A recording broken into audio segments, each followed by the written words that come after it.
Estuar-Navarro. Isa po akong teleserye writer.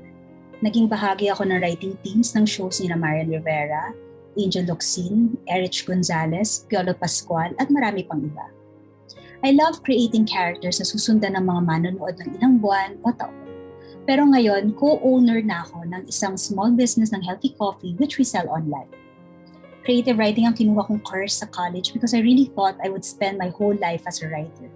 Ang pagiging small business owner and online seller ang isa sa pinakamalaking plot twists ng buhay ko. When I was asked to give this testimony, I knew it wouldn't be just mine. Testimony namin ito ng aking kaibigan and business partner na si Kim Legaspi Sakdalan. We met years ago when we became office mates in CBN, the company behind the 700 Club Asia. That year, magkabaliktad ang ages namin. I was 32 and Kim was 23. Once, pinakilala ako ni Kim sa isang friend niya. Pinahulaan ni Kim kung ilang taon na ako. Hindi ko alam kung natakot sa akin yung friend niya, kaya ang sinagot, batchmates ba kayo? Siyempre, hindi masaya si Kim doon sa narinig niya. Pero ang totoo, medyo madilim nun. Pero hindi ko sinabi to kay Kim. I just started calling her batchmate para asarin siya. At hanggang ngayon, yun pa rin ang tawag ko sa kanya. You would not think that two people with a 9-year difference in age will become long-time friends, especially since isang taon lang ako sa CBN. But as it turns out, Kim and I have so much in common. Isa na rito ang pagkakaroon namin ng maraming tanong tungkol sa future namin when it comes to our careers and yes, a love life. We started attending Windwatch in Makati at naka-attend pa kami ng first anniversary nila in December 2014. Noong lumipat ako sa QC, naging regular attendees kami ni Kim sa Windwatch Quezon City naman. Kim also resigned from CBN and eventually we found ourselves working in the same department in the same network. Parang papunta na kami sa dream jobs namin, ako as a soap writer and Kim as an assistant director.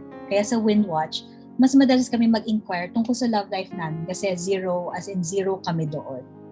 Paulit-ulit, prayer intercessors assured us that we would have lifetime partners, as was our heart's desire and God's will for us. Dahil batchmates nga kami, months apart lang na nagkaroon ng progress ang love lives namin. Our weddings were less than 1 year apart. Naging bridesmaid ko si Kim at naging bridesmaid niya ako. Meanwhile, halos sabay din na nagkaroon ng sunod-sunod na challenges sa mga careers namin. These challenges were the cause of many tears. We started to doubt ourselves. We started thinking, hindi ba ako magaling? May nagawa ba akong mali? Is God punishing me? It was very difficult dahil pareho kami creative ni Kim at sa TV jobs namin nagagamit ang creativity na ito. Sa mga trabaho rin namin nararamdaman na nafulfill namin ang aming purpose. For me personally though, this was the second time that my television writing career experienced a series of roadblocks. The first time it happened, I told the Lord that if a career in teleserye writing was not for me, tanggalin niya yung love ko para sa ganong klaseng pagsusulat. Instead, lalo ko siyang na-miss. And eventually, God restored me to teleserye writing.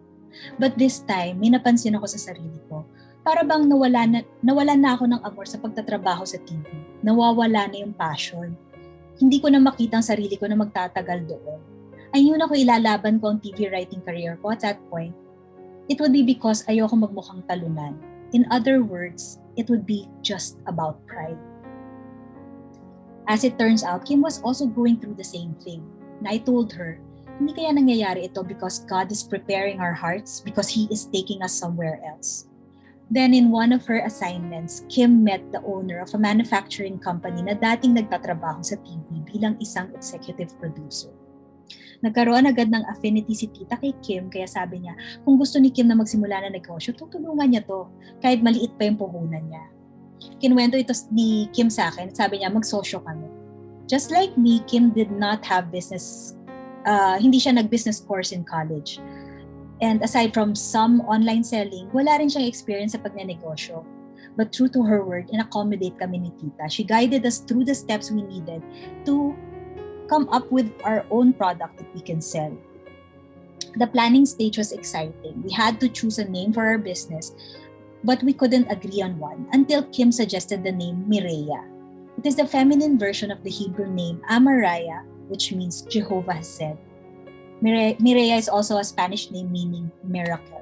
We knew that this should be our business's name. How else could we describe how God changed both of our hearts towards wanting to start a business then sending us a manufacturer who became a mentor to us. Hindi ba miracle yun? But then, the pandemic happened.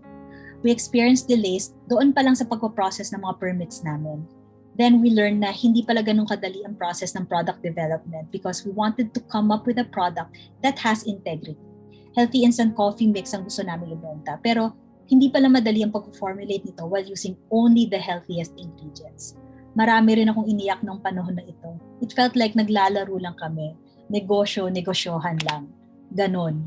I started to have doubts. I started thinking, niloloko lang ba namin ang sarili namin? Was it foolishness to put our hopes in this business that we couldn't even launch? Noong January 2021, nakita namin ni Kim na magkakaroon ng Online Prophetic Leadership Summit ang LGI. Nagmadali kami mag-sign up because we knew that we really needed to hear from the Lord. When I received my visioneering, I was very surprised. Hindi kasi kami magkakilala ng prophet na na-assign sa amin, and yet, ang unang nakalagay sa visioneering na ginawa niya para sa akin ay blessings and instructions for my business. How could she have known na I have a business, or at least I was trying to start one? Holy Spirit na yun. Noong PLS, I became excited to fill out the prophetic calendar. Kaya lang, nakita ko na yung sinulat ko na Launch Mireya fell on November. Na-disappoint ako kasi I was hoping na agad-agad mangyayari na yon. I felt that we had waited long enough. Kasi naka almost 2 years na rin yata at that point. Tapos 11 months pa ulit ang paghihintay namin. I had a feeling that Kim would be disappointed and maybe even discouraged. 6 months old pa lang ang first baby niya na si KL na inaanak. But just like me, she was very eager to be able to get our product out and start selling. So I decided not to tell her anything about yung sa prophetic calendar. In the following months, nakailang reformulation kami bago namin pinatikim sa friends and family ang aming healthy coffee na para sa diabetics at sa mga nag-iingat sa blood sugar. We named it Sugar Watchers Coffee. We received positive feedback, so we placed our first official order with our manufacturer. And then finally, lumabas na yung permits namin. Alam namin that for our launch, it would be a good idea sabayan ng monthly sales ng malalaking online platforms. The next one happened to be 11/11 in November. So that was when we launched Mireya. Yes, nagkatotoo ang sinulat ko sa prophetic calendar ko. We made some mistakes but they were relatively minor ones dahil na rin siguro we had more time to prepare. And even though it was so late in the year, we were able to sell more of our healthy instant coffee mix than we expected. At ngayon, even though nakakailang buwan pa lang kami, we are going to launch our next product within this month of February. Kami ni Kim, we both discovered that this business is giving us a new outlet for our creativity, and it is giving us a new sense of purpose. We are holding on to God's promises na sa paglaki ng aming negosyo, marami kaming matutulungan dito. In one of my morning devotions this week, I came across Psalm 16:11, which says, "You make known to me the path of life. In your presence there is fullness of joy. At your right hand are pleasures forevermore." I have found this very true, especially in this time of transition. I thank God for LGI na tumutulong sa atin na makarinig mula sa Panginoon, lalo pa tungkol sa mga plano niya para sa atin.